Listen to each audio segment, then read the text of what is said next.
हाय दोस्तों, नमस्ते, राम राम, आदाब, सत श्री अकाल। मैं आपका दोस्त महबूब अली और आज मैं आपके बारे में एक बहुत ही इम्पोर्टेंट चीज़, मेडिकल टर्म्स है और मेडिकल हॉस्पिटल के बारे में या हॉस्पिटल में जो चीज़ यूज़ की जाती है उसके बारे में एक बहुत ही इम्पोर्टेंट चीज़ है। एक बहुत इम्पोर्टेंट जो हर कर्मचारी जो हॉस्पिटल का होता है उसके लिए ज़रूरी है, उसके बारे में बताने जा रहा हूँ। तो वो चीज़ जिसके बारे में बताने जा रहा हूँ वो होता है ग्लव्स, दस्ताने, हाथ के दस्ताने। दोस्तों, ये यूज़ क्यों किए जाते हैं दस्ताने? ये दस्ताने इसलिए यूज़ किए जाते हैं कि मान लो कोई पेशेंट है, वो संक्रमित है और हमने उसके डायरेक्ट अपने हाथ से उसको छू लिया या उसके हाथ लगा दिया या कोई ब्लड हमारे हाथों के चिपक गया या यूरिन का कोई सैंपल लग गया, कुछ भी प्रकार का अगर संक्रमित हमारे हाथ हो गए तो वो उस पेशेंट की जो बीमारी है वो हमारे भी लग सकती है। इसलिए हॉस्पिटल में सबसे पहला जो काम होता है, मरीज को छूने से पहले और हॉस्पिटल का जितने भी कर्मचारी वो दस्ताने पहनते हैं। और दस्ताने अलग अलग साइज के आते हैं, छोटे बड़े।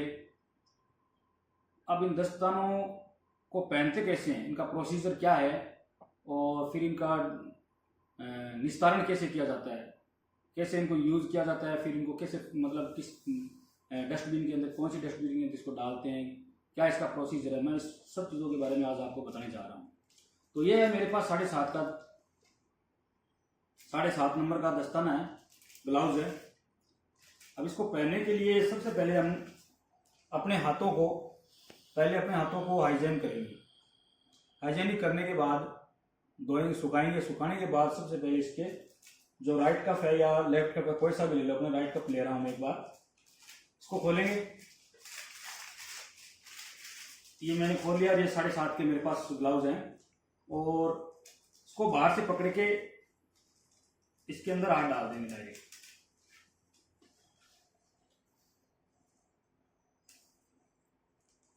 ऐसे डालेंगे।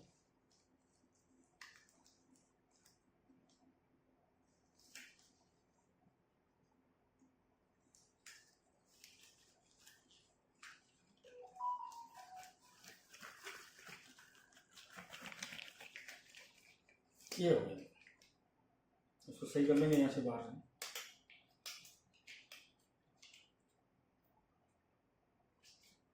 इसको आप देख लेंगे, ये अपने हाथों में एकदम फिक्स तो आ रहा है ना। और फिर ये एक है, तो अब एक हाथ के अंदर अपने ग्लव्स पहना हुआ है, दूसरे हाथ के अंदर इसको यहाँ से इसके कप को उठाएंगे। ग्लव्स पहनते समय ग्लव्स की तारीख हो, एक्सपायरी डेट भी देखना चाहिए। ग्लव्स कहीं से फटा हुआ या कटा हुआ या उसके अंदर कोई छेद ये तो नहीं है, ये भी हमें चेक कर लेनी चाहिए। उसके बाद ही इनको यूज करना चाहिए। अब इसको बाहर से ऐसे अपने जो एक हाथ में ग्लव्स पहन रखा है, इसे इसके कप को उठाएंगे और फिर ऐसे दूसरा भी पहन देंगे। ये दूसरा हो गया। अब ये दोनों ग्लव्स इस तरीके से पहने जाते हैं। थोड़ा चिपके लग रही है तो दोस्तों, इस प्रकार इस ग्लव्स को हम पहनते हैं।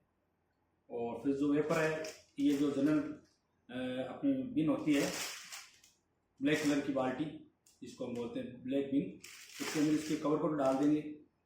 और एक डिस्पोजेबल ग्लव्स भी होते हैं, ये पैकिंग ग्लव्स आ रहे हैं हमारे पास अभी, तो इसको तो उसके अंदर डालें। अब वापस इसको निकालना है। मान लो हमने काम कर लिया, अब इसके ऊपर भी कुछ भी ब्लड सैंपल या यूरिन का सैंपल या कफ का या किसी भी चीज़ का, किसी संक्रमित पेशेंट के हाथ में लग गए हैं, तो अब हमारे हाथों के अंदर ये संक्रमण नहीं फैलेगा। अब इसका यूज करने का दूसरा तरीका भी यही है कि अपने एक पेशेंट से दूसरे पेशेंट में अगर हम जाते हैं या उसका सैंपल लेने के लिए जाते हैं, उसको मेडिसिन देने के लिए जाते हैं, उसका ड्रिप वगैरह लगाने के लिए जाते हैं, तो एक पेशेंट से यूज करने के बाद में दूसरे पेशेंट के पास इन ग्लव्स को लेके नहीं जाएंगे, हम दूसरे ग्लव्स यूज करेंगे। ये भी बहुत ही महत्वपूर्ण बात है, बहुत इंपॉर्टेंट बात है। अगर हमने एक ही ग्लव्स सारों जितने भी पेशेंट हैं उनके सारों के साथ यूज कर लिए, तो हो सकता है एक पेशेंट से दूसरे पेशेंट की वो संक्रमण फैल जाए। तो ये भी हमें ध्यान रखना है कि भाई एक पेशेंट के यूज करने के बाद में उन ग्लव्स को हम उतारेंगे और दूसरे ग्लव्स यूज में लेंगे। तो ये ग्लव्स है, अब इनको हम निकालने का तरीका बता रहे हैं। निकालने का तरीका यही है कि एक है अपना जो लेफ्ट हैंड है राइट हैंड है, कोई से भी हाथ ले लो, जैसे ये ले रहा हूँ मैं, तो इसको मैं यहाँ से पकड़ूंगा, मेरे बॉडी के ये टच नहीं होना चाहिए, जो ये हैंड है ये बॉडी के टच नहीं होना चाहिए, इसको यहाँ से पकड़ूंगा ग्लव्स की तरीके से, यहाँ से पकड़ के इसको इससे निकाल दिया, ठीक है, यहाँ तक निकाल दिया। अब ये मेरे 4 उंगलियां है, मतलब कहने का मतलब ये है कि जो ग्लव्स है ना वो अपने हैंड के टच, अगले वाला जो ऊपर वाला हिस्सा है वो अपने हैंड के टच नहीं होना चाहिए। अब इसको ऐसे करके थोड़ा बहुत यहाँ से, जैसे ये है तो यहाँ से पकड़ेंगे अंदर वाली साइड से, अब इसको अंदर बाहर करके हम कैसे भी करके इसको निकाल देंगे, ये निकाल दिया। अब ठीक है, अब ऐसे करो, ऐसे करो, और ये जाएगा पीली बाल्टी के अंदर। अभी दोस्त मैं आपको बता रहा हूँ ये जाएगा पीली बाल्टी के अंदर, क्योंकि अपने बॉडी से टच है और हो सकता है किसी संक्रमित बॉडी से संक्रमित भी हवा होगा। अब इसको निस्तारण कैसे करते हैं? इसको फेंकने से पहले हमेशा ये ध्यान रखना चाहिए कि हमें इसको ऊपर वाले सिरे से काटना है ताकि ये वापस रीयूज ना हो सके। अब बता रहा हूँ कि ऊपर वाला सिरा जैसे यहाँ से है तो इसको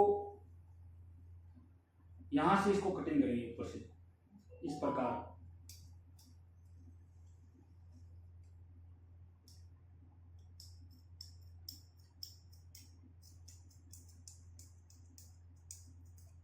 ये यहां से कटिंग हो गई है,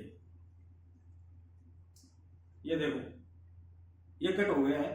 अब ये वापस रीयूज के अंदर नहीं आएगा, अब इसको कोई वापस रीयूज नहीं कर सकेगा। अब इसको पीली बाल्टी के अंदर, पीली बाल्टी हमारे पास ये एक बार देखो, कचरे का उचित वजह से ये देखो पीली कलर की जो बाल्टी है उसके अंदर रोग एवं शारीरिक जानवरों से मृत शरीर सनी हुई पट्टियां, माइक्रोबायोलॉजिकल प्रयोगशाला का कचरा, प्रयोगशाला का कचरा, उसके अंदर जो ग्लव्स है वो बॉडी से टच होते हैं, इसलिए इनको पीली बाल्टी यानी पीले बिन के अंदर डालते हैं।